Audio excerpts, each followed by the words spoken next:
ونصلي ونسلم على رسوله الكريم.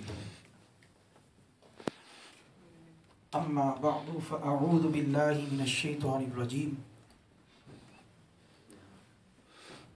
بسم الله الرحمن الرحيم.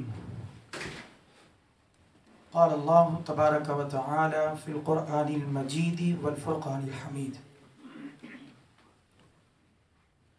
بلسان النبي الكريم الأمين القسيم الجسيم النعيم الرؤوف الرحيم. اهدنا الصراط المستقيم صراط الذين أنعمت عليهم. صدق الله مولانا العظيم وبلغنا رسوله النبي الكريم الأمين. قال الله تبارك وتعالى في شان حبيبه صلى الله عليه وسلم: إن الله وملائكته يصلون على النبي يا أيها الذين آمنوا صلوا عليه وسلموا تسليما. الصلاة والسلام عليك يا سيدي يا رسول الله وعلى آلك وأصحابك يا سيدي يا حبیب اللہ. بزرگان محترم، معزز سامعین حضرات، میرے پیارے مسلمان بھائیوں، دوستوں اور بزرگوں، اللہ جل جلالہ وأتم برہانہ وأعظم شانہ ولا الہ غیرہ کی حمد و ثنا کے بعد، اور سید الرسل، ختم الرسل، مولا کل، عالم کل، خبیر کل، وارث کل، شہید کل، سبحان اللہ سبحان اللہ سلطان کل، سبحان اللہ معلم کل، سبحان اللہ رازدار رب العلا، سبحان اللہ شب اسرا کے دولہ، سبحان اللہ کل کائنات کے ملجا و مأوا، سبحان اللہ شافی روز جزا، سبحان اللہ نبی آخر الزمان، احمد مجتبی، جناب حضرت محمد مصطفیٰ صلی اللہ علیہ وآلہ وسلم کی پاک بارگاہ میں ہدیہ درود و سلام عرض کرنے کے بعد، سب سے پہلے تو عالم اسلام کی عظیم مذہبی روحانی شخصیت آج ہمارے پاس تشریف لائے ہوئے ہیں. ہم سب دل کی اتھاہ گہرائیوں سے آپ کو خوش آمدید کہتے ہیں.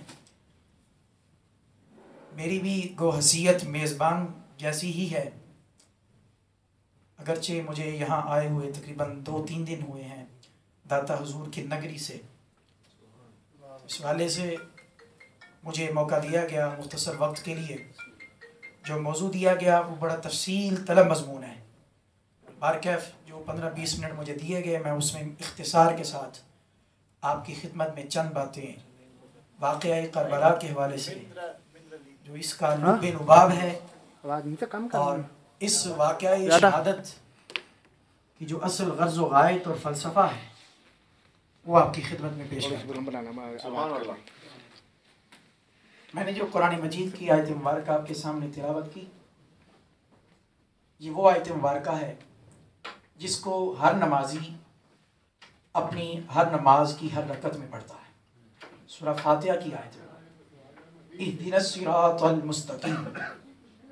یہ دعا ہے جو ہر نمازی اپنی ہر نماز کی ہر رکعت میں مانگتا ہے کہ مولا تو ہمیں صراط مستقیم کی ہدایت عطا فرما. دعا بھی عطا فرمائی، تعلیم بھی عطا فرمائی کہ یہ دعا کرو مجھ سے. یہ اللہ تعالیٰ نے تعلیم دی کہ مجھ سے دعا مانگنی ہے تو یہ دعا مانگو کہ مولا ہمیں صراط مستقیم کی، سیدھے راستے کی ہدایت عطا فرما.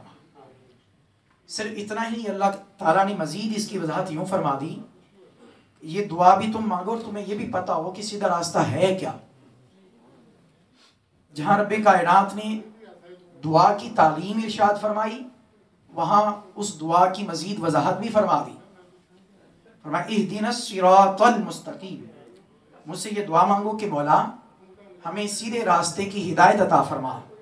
تو رب کائنات نے اس کی وضاحت بھی فرما دی، صراط الذین انعمت علیہم، ان لوگوں کا راستہ جو سیدھا راستہ ہے، یہ ان لوگوں کا راستہ ہے انعمت علیہم، فرمایا جن پر اللہ تعالیٰ نے اپنی نعمتیں نازل فرمائی ہیں، ان لوگوں کا راستہ مولا جن پر تو نے انعام کیا۔ پھر قرآن پاک میں دوسرے مقام پر اللہ کے انعام یافتہ بندوں کی بھی تفصیل بیان کر دی گئی۔ فرمایا وَمَن يُطِعِ اللَّهَ وَالرَّسُولَ فَأُولَٰئِكَ مَعَ الَّذِينَ أَنْعَمَ اللَّهُ عَلَيْهِم مِّنَ النَّبِيِّينَ وَالصِّدِّيقِينَ وَالشُّهَدَاءِ وَالصَّالِحِينَ۔ فرمایا جو اللہ اور اس کے رسول کی اطاعت کرتے ہیں یہی وہ لوگ ہیں جو ان لوگوں کے ساتھ ہیں، ان لوگوں کی معیت میں ہوں گے کہ جن پر اللہ نے انعام فرمایا۔ اب ان کی لسٹ بیان کی جا رہی ہے کہ اللہ کی انعام یافتہ بندے کون کون سے ہیں۔ ان میں سر فہرست گروہ جو ہے وہ من النبیین، انبیاء کا گروہ ہے۔ اس کے بعد فرمایا والصدیقین، صدیقین کا گروہ، پھر اس کے بعد والشہداء، شہیدوں کا گروہ، والصالحین، اور چوتھے نمبر پر فرمایا صلحاء کا گروہ۔ یہاں تک بات سمجھنے کے بعد اب آئیے اس کو آج اپنے موضوع کے ساتھ اٹیچ کرتا ہوں۔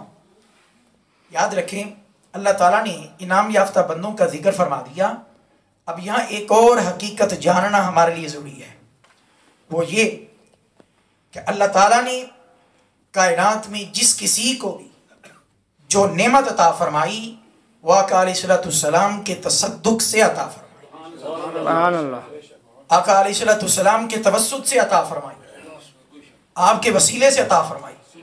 اس کی مزید وضاحت آسان لفظوں میں آپ یوں سمجھ لیں کہ اللہ تبارک و تعالیٰ نے جو نعمت مختلف مخلوقات کو عطا کی گئی، یاد رکھیں یہ ہو ہی نہیں سکتا کہ وہ نعمت دامن مصطفیٰ میں نہ ہو۔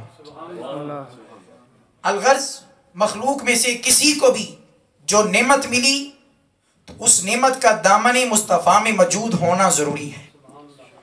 جس کسی کو بھی جو نعمت ملی وہ دامن مصطفیٰ سے ملی، وہ دامن مصطفیٰ سے ملی۔ نبیوں کو نبوت ملی تو بارگاہ مصطفیٰ سے ملی، صدیقوں کو صدیقیت ملی تو بارگاہ مصطفیٰ سے ملی، صلحاء کو صالحیت ملی تو وہ بارگاہ مصطفیٰ سے ملی، ولیوں کو ولایت ملی تو بارگاہ مصطفیٰ سے ملی، اور غوثوں کو غوثیت ملی تو بارگاہ مصطفیٰ سے ملی، قطبوں کو قطبیت ملی تو بارگاہ مصطفیٰ سے ملی۔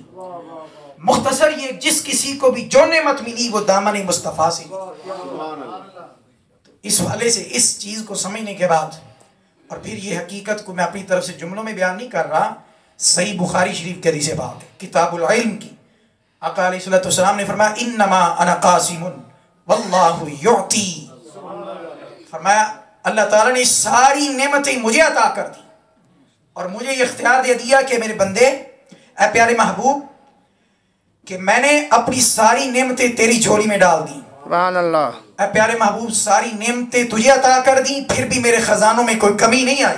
سبحان اللہ، سبحان اللہ، ساری نعمتیں تجھے عطا کر دیں پھر بھی میرے خزانوں میں کوئی کمی نہیں آئی، اور تجھے یہ اختیار دے دیا کہ محبوب ہم نے ساری نعمتیں تجھے عطا کر دیں، اب تو جس کو چاہے جتنا چاہے نواز دے۔ سبحان اللہ، سبحان اللہ، تو جس کو چاہے جتنا چاہے نواز دے۔ انما انا قاسم، تو خود فرماتے میں تقسیم کرنے والا ہوں، واللہ یعطی، اور اللہ عطا کرتا ہے۔ کسی خاص نعمت کا ذکر نہیں فرمایا، مطلقاً بات فرمائی بے شک میں تقسیم کرنے والا ہوں، یعنی ہر نعمت، واللہ یعطی، اور اللہ عطا کرتا ہے۔ یہاں بھی کسی خاص نعمت کا ذکر نہیں فرمایا، بات کو مطلقاً رکھا اور مطلقاً رکھ کر گویا یہ بتا دیا کہ کائنات کی کوئی ایسی نعمت ہے ہی نہیں جو رب نے اپنے محبوب کو عطا نہ کی ہو۔ اللہ نے ہر نعمت اپنے محبوب کو عطا کی۔ اعلیٰ حضرت عظیم البرکت مجدد دین و ملت امام شاہ احمد رضا خان رضی اللہ تعالیٰ عنہ، آپ نے اس حدیث پاک کا ترجمہ اپنی انداز محبت میں یوں کیا، فلا ورب العرش، جس کو ملا جو ملا ان سے ملا، فلا ورب العرش، جس کو ملا جو ملا ان سے ملا، بٹتی ہے کونین میں نعمت رسول اللہ کی، بٹتی ہے کونین میں نعمت رسول اللہ کی۔ اللہ اکبر۔ اب یہ موضوع بڑا طویل ہے، جو یہ تمہید عرض کرنے کا مقصد تھا وہ یہ تھا کہ اللہ تعالیٰ نے ہر نعمت اپنے محبوب کو عطا فرمائی، اور جس کسی کو بھی جو نعمت ملی وہ حضور کی اس عطا کردہ